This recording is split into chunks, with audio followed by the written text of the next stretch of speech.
I'm quite quiet when I'm just talking one-to-one. Okay, I'm gonna refresh this and hope it's live. It says we're live, so.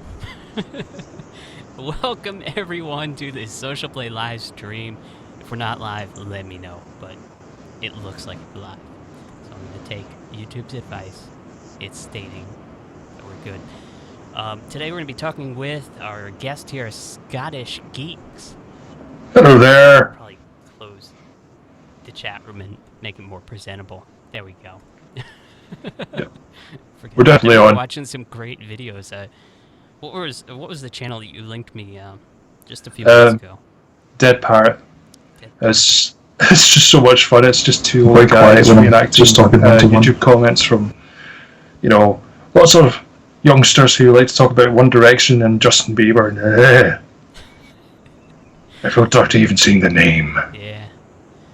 So guys, what we're going to be covering here today, and by the way, if my audio is bad, let me know. Because last week, you guys let me fail. It wasn't until I went back and listened to it. I was like, yeah, don't leave us hanging. I'm only left channel, and I'm very quiet, so do complain to me, please. Yeah. We're going to be covering a bunch of different topics here today, but ScottishGeeks is a gamer, would you say? Here's your main focus. I would say yeah. Mostly gamer, a little bit of ranting, some reviews, some interviews, things like that. I do a little bit of everything. I try and keep it sort of flowing a little bit. Cool. And then also we're going to be talking about SEO, how to optimize your titles, your tags, your description, how not to tag your videos, because YouTube last week, as we covered, was starting to shut down a bunch of channels for tag spam and all that jazz. So we don't want to have our channel shut down now, do we? Oh, definitely not. I mean, there's a couple of quite major channels have actually been shut down recently as well. Like Mr. Technical Difficult was shut down for that self-same reason. Ooh. Yeah. They show no mercy. Oh no. So, what is your hot topic on your channel, the ScottishGeeks, right now? What's your main focus? Well, at the moment, the main focus we've got just now is the gaming, but there are a lot of different issues that I go through. Like there's lots of things I do about media coverage and everything, but one of the main things I always get asked about is subscriber farming sites and things like that. And the one thing I can say that is user friendly, shall we say, just now, is I don't like them. I hate them. In fact, I think they're all scams. I would say there's so many of them out there promising so much and delivering so little. Right now, what's your main focus? Yeah. Well, at the moment, rant on a little bit more. I'm sort of adjusting settings as I hear it, because people are saying the mic is quiet again, which doesn't make any sense at all. Yeah, no, it's okay. Basically, it's like there's one in particular that I've had a lot of dealings with in the past, the subscriber train, and they say things like, we are powered by YouTube, so we're perfectly legal and stuff like that. And I'm sorry, they're not powered by YouTube. They're powered by a program that YouTube allows people to use if they want to in order to boost the subscribers, but they just haven't got rid of it yet. And the question I think people should ask is, if they are so proud of their own product, why have they got such a low subscriber count themselves? Yeah, but Danger Gerbil just mentioned the volume there. He says you're much quieter. It's like there's one in particular that I've had Rare TV. Yeah, ask any questions you like, as long as it coincides with what we're talking about. And the High Industrial Angel, my second in command. But yeah, no, there's it seems to be a lot of youngsters seem to get pulled on by these subscriber farming sites. Have as many subscribers as PewDiePie in X amount of weeks, etc., etc. And as Rare TV just posted, their Subscriber Train's YouTube channel was deleted by YouTube, so they don't actually have a channel anymore, which should be telling people something. But you'll always get people who believe in things like that. True. So let's see, how's your volume now? I'm gonna assume it's good. My meters look a little bit better. I've adjusted you down 50%. Okay, sorry. Too loud. It was too loud on my end. I'm sorry. I'm still learning all this. It's fun. Sorry. Yeah, So. I mean that's the thing. Anything you do in YouTube is always going to be a learning amount of weeks, etc., etc. So and something I would always suggest to any channel starting up is don't be disheartened if you're not getting your views and your subscribers, and that's what tempts people to these things, to get more subscribers, because they're like, but my favourite YouTuber is getting X amount of hundreds of thousands of subscribers per day, why am I only getting one a week? The reason for that is because nobody's able to find you, but we'll cover that later on when we come to the SEO section. Yeah, definitely. So I went to your channel earlier, and you're playing games like Doom 3. Yeah. I was instantly taken back, memory-wise, back to one of my very first early computers that could play graphical games like that, and I had Doom, the original, which came on floppy disks. Which, for those that don't know what a floppy disk is, some of them were floppy, some of them weren't. Don't worry about it. It's confusing. Yeah. It was confusing even when you do know what they are. Yes. Because it was like hard disks were actually floppy, and floppy disks were actually hard. It made no sense at all. Yeah, something to do with the casing. Somebody thought it was a great idea, though. Yeah. But I found your content actually interesting, though, and we were talking, was it yesterday, during the pre-screening interview process, and you made a remark saying that, all these people are playing these fright games and all that, and they're sort of pretending to scream, and it doesn't really do the channel justice. No, it does. Flat out there. You got great thumbnails. Reactions are accurate and real. So if you guys want to check out, who is your name again? I gotta look. ScottishGeeks. It's not that difficult. Come on. But it's like what we've got here. It's like we've got some more questions here. Brayer TV says, "Do you approve of titles with a bunch of fancy lettering and ASCII symbols?" No. We do. We do a little bit of, like you can see on our title here, we have the stars and everything. We do find that does stand out a little bit more. And I started doing that on a few of my other channels as well.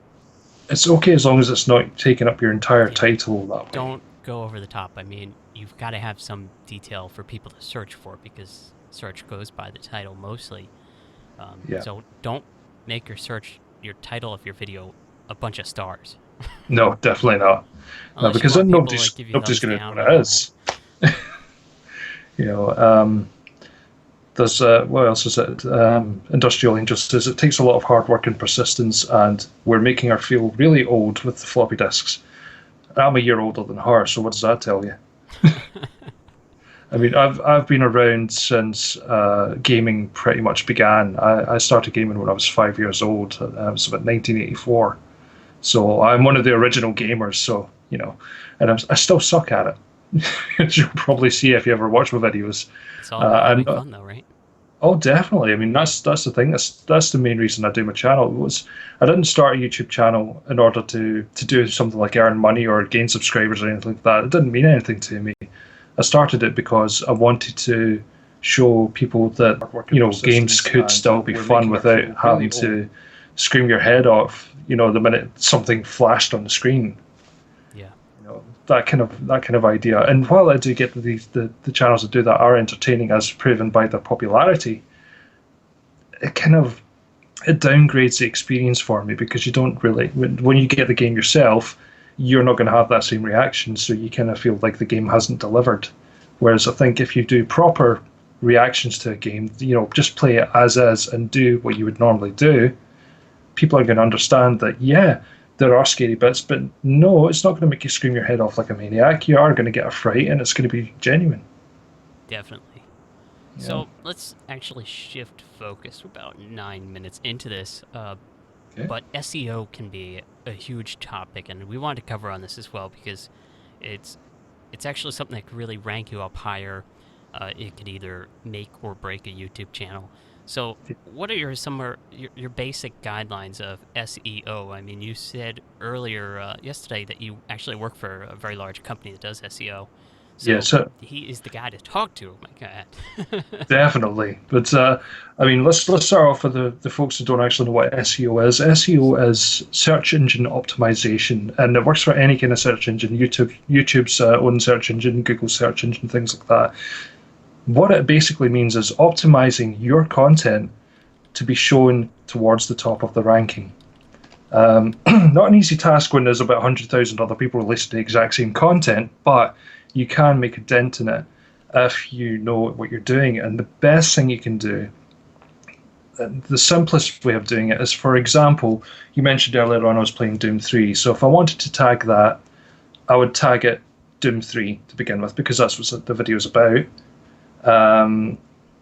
I would make sure that my title stated that what I was playing was Doom 3, what part of the game it was I was playing.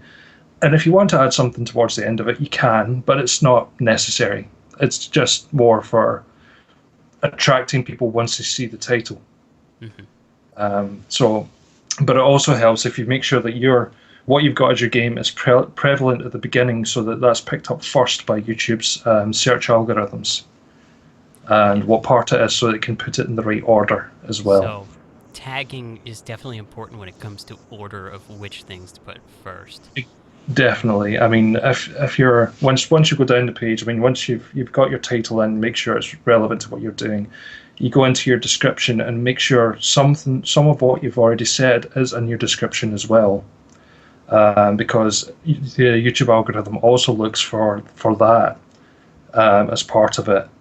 And then when you go into your actual tags, when you're tagging it, make sure what you've got, what your content is about, is what you've got first.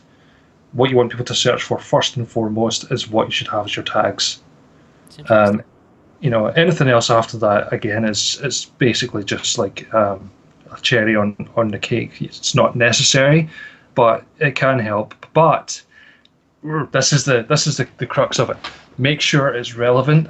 Don't say any words that are not relevant to your video, because if you do and you get found out, that can lead to YouTube saying bye-bye to your channel in sort of simple terms. And there's a lot of channels being done for that. It's an interesting topic too. A lot of people think, I started this channel, I spent 8 years building it up or whatever, and they feel like they own it, but in the end, you don't own your channel. It's hosted by Google in essence. It's a YouTube channel. It's their property. They have every right, and they say it in the FAQs and whatnot, and the terms of service when you sign up. You don't own this. We have every right to shut it down at any given time for whatever reason. Definitely. So, I mean, if you guys are looking for something that you want to do whatever you want with, look into building your own YouTube or something. Find a different service that you own. But, I mean, YouTube alone is pretty unique. All the traffic is there. They offer you the ability to upload 1080p and higher resolution in some cases. And they host it for free of charge. In fact, in most cases, you're working with Google, so you can get Google AdSense if you're 18 or older, and they pay you, which is another topic we'll cover in the future of monetization and how that can help you too. But it's a fantastic service, but you guys can't really complain when YouTube goes and changes the design radically. I mean, you could, but you don't own it. It's all theirs. I mean, that's how I feel about it, I guess. So titles and description. Somebody mentioned, would you like to have a short description or a novel? And another thing I want to tag on to that is when I do my descriptions, I do tend to put it towards the video, and I haven't actually done what you recommended, which was put in the description something you talked about, maybe even a quote or something, algorithm-wise. That would be fantastic. But one thing I do is if I'm doing, say, a review on a restaurant, like if I do a fast food on my new channel called the Fast Food Review, I'll review something from their menu. And then in the bottom of the description, I'll actually go to Wikipedia and copy-paste a bunch of stuff from that Wikipedia page saying, this is about Wendy's, here's information about it. Would that be hurtful or helpful? And would you do that? That all depends. I mean, what you've got to remember about your description is the first 5 lines are the most relevant, because that's generally what people will read. They don't really use the show more button. As could be told when some people look at like certain people's ones, there's maybe a contest running and they can't figure out where to go to because you put it at the bottom of your description. But your first 5 lines are the most relevant. But if you're going to use stuff from Wikipedia, make sure you tag Wikipedia in it, because you are using information from them. And you've got to make it clear that you are, because otherwise Wikipedia can then come along and say, hang on, this is our property, why are you using this without our permission? Yeah, it'd always be like information from Wikipedia and then blah, blah, blah. But that's another thing. It used to be the first 3 lines you can only preview before hitting that show more. Now I'm reading under our description here, it's the first 5 lines. So I've got a short description of what we're covering, who's going to be on the show, and then at the very bottom is your channel. So people don't have to show more, and if they do, they get the ability to see links like how to apply to be on this show, about the community spotlight and all that stuff that we toss in there for pretty much everything else. But yeah, there's definitely something to focus on description-wise. The first 5 lines. If you think about it in terms of, say, you go to a bookstore and you pick up a book, and if you want to see what the book's about, you look at the back, and if you don't get the correct information, you're not going to buy the book. It's true. You know, or maybe you'll read it and it'll be like, oh, this book looks fantastic. You open up and there's absolutely nothing to do with that in there. So you need to make sure that it's relevant to what you've been doing, and also eye-catching for people who are maybe just checking out the video just for the first time. Scroll down a bit to see what the content is before they press play. There are still people that do that. I do that myself sometimes. Before playing a video, because you don't want to waste like 10-20 minutes of your life watching a video that doesn't have something you particularly want to see in it. And speaking of actually eye-catching, it's not going to be just your title, your description, your tags. It's definitely going to be your thumbnail too. So definitely something to focus on, thumbnail. And one piece of advice that I give everyone is keep something consistent. If you go to my Sonic Corp Studios channel page and you see the custom thumbnails, almost on every video thumbnail, I have on the top left my logo. For branding purposes, people, they may put a random search for this or that, and they'll see that logo, and they'll be like, oh, that's one of Dave's videos. I know that's going to be fantastic, so they'll go watch it. So would you definitely agree with something doing like that? Oh, definitely. I mean, as it differs from YouTuber to YouTuber. I mean, your videos are different from mine. Mine's are a lot of gaming videos and things like that. So generally, it's my face in various poses of terror, with like different things happening. And at some point, I saw your eyes popping out all over the place. Yeah, I've actually found that I spend. It's one of these things that people don't think about it too much, but you actually do need to spend a bit of time. People seem to have this sort of misconception that a YouTube video is just you record it and it's just a case of putting 2 bits together and then that's it. You're done. You're finished with it. But in reality, a good YouTube video, like one of my say I've done a 10-minute gaming video. That 10 minutes would take me half an hour to edit to get everything perfectly aligned, to make sure everything's in the right place. Make sure there's no sort of background noise going on, and if at all possible, then putting in the ending card, which I've designed and things like that. But then you've got the thumbnails themselves, and I can take anything up to 2 hours to design a thumbnail, just to make sure that everything is relevant, so there's no like white lines around where you've cut out sections of it, to make sure it kind of goes with what you've been doing in the game, etc., etc. And for although you might not think it's an important part of it, it really is, because you've got to have something there that people who are flicking down the screen are going to just suddenly stop and look back and go, actually, I kind of like the look of that one. Definitely. Let's click on it and see what the video's like. Yeah. So first impressions are definitely everything, guys. So do spend more time on your thumbnails, and if you put enough work into something, it's bound to work out better, right? So. Definitely.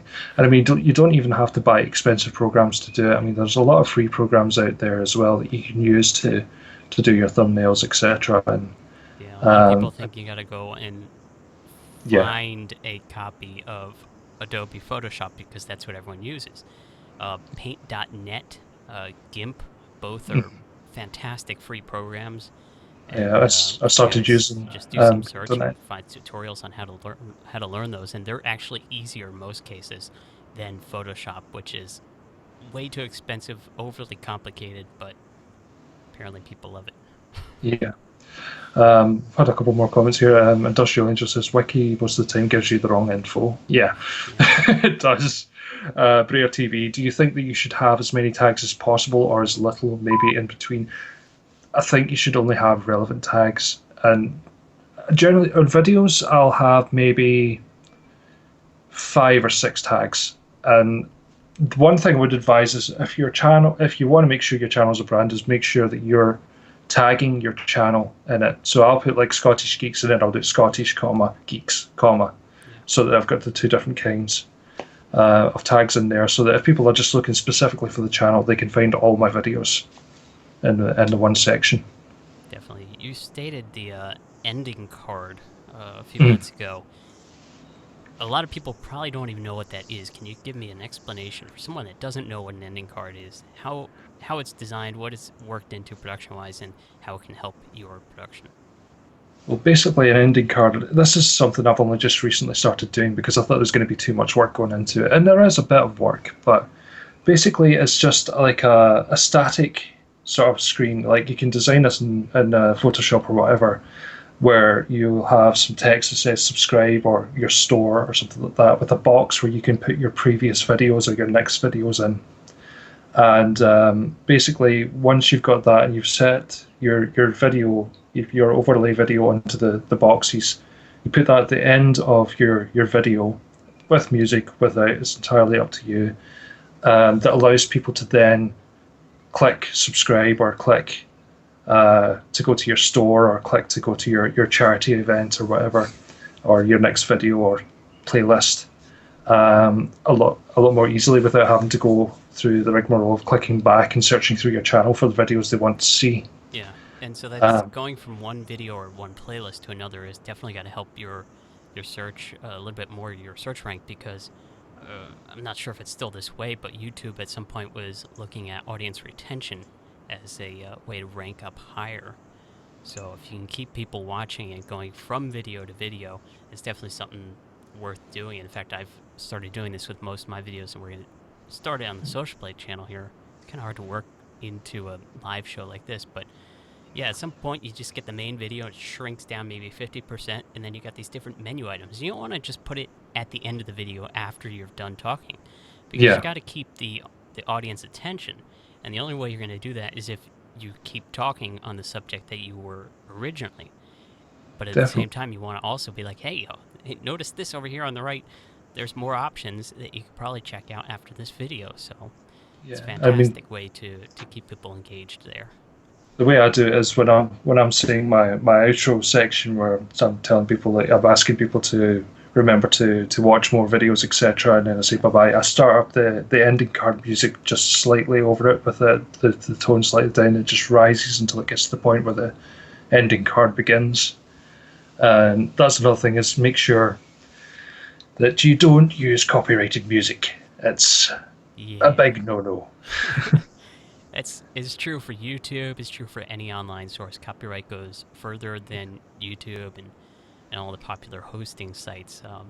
If you guys want to learn more about copyright, we may just focus on an episode alone on copyright and copyright law. And you could likely do about 6 episodes on that. Yeah, we'll bore everyone to death for 6 episodes. We may get Kevin McLeod from Incompetech on, because he knows copyright like crazy. Being that he's a music producer and gives away all this stuff for free. So shout out to K-Mac out there. One of the things I was going to go into as well is I've noticed in some of the forums that people are wondering what it means when they get banned for gaming from YouTube. It doesn't mean what you think it means. Yeah. Okay. Gaming in YouTube terms and conditions is, like we were mentioning earlier with the subscriber train, like farming sites, etc., and getting video views by paying for them. Gaming is unfairly accessing sites in order to increase your views or social standing. That's what gaming is. It's nothing to do with video games. That's a completely different subject.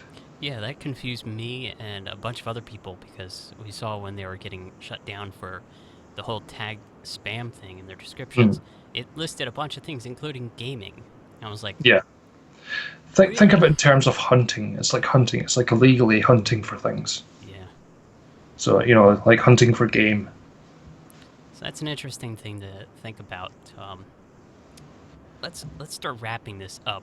I'm going to ask you one final question. And we're going to do this for everyone for future episodes. If you had one piece of advice to help out those that are currently or starting out a YouTube channel, what would that one piece of advice be? Don't do it for subs and money. Do it because you enjoy it. Definitely have to agree. Definitely have to agree. See, so many people, they're like, well, I got to join a network. I'm like, why? Well, because I got to make money. I'm like, why do you have to make money? Because I don't know. There's no rhyme or reason behind being on YouTube other than you want to do something you enjoy. And a major thing I would say is make sure it is something you enjoy, because if you don't enjoy what you're doing, it's going to come across in your videos and people aren't going to watch because you're going to look bored as hell. So make sure you do enjoy what you're doing. Otherwise, why should anyone else enjoy it? Definitely. So guys, we're going to wrap this up. I hope you enjoyed this Social Blade live stream number 7. If you guys want to apply to be on the show like Scottish Geeks did here, well, you can head on over to the link in the description below. It is ergo-co/FAQ apply /FAQ apply. We've also got links to the YouTube playbooks, the socialblade.com/book. Our buddy Tim Schmoyer from what's his channel? I forget. Tim Schmoyer. Well, you could just Google it. But he made a fantastic 30-day to YouTube success playbook that you guys will definitely want to spend a little bit of money on because it's well worth it. It's not going to be free, but fantastic book.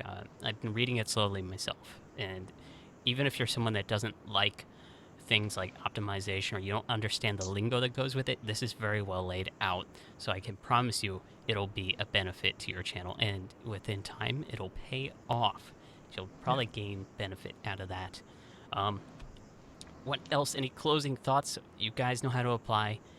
You know where the Community Spotlight series is. It's all in the description below. If you have any comments or questions, leave them below. Give us a like on this video so we know that we're doing a good job. I hope we are. And if you guys have anything at all to do with Social Blade, or if you haven't heard of it, go on over to socialblade.com. It is the place to track your YouTube stats, your twitch.tv stats. You can even track Instagram if you got an Instagram account. So find it all at socialblade.com. And until next time, guys, we are out of here. We'll see you next week. Bye. Bye.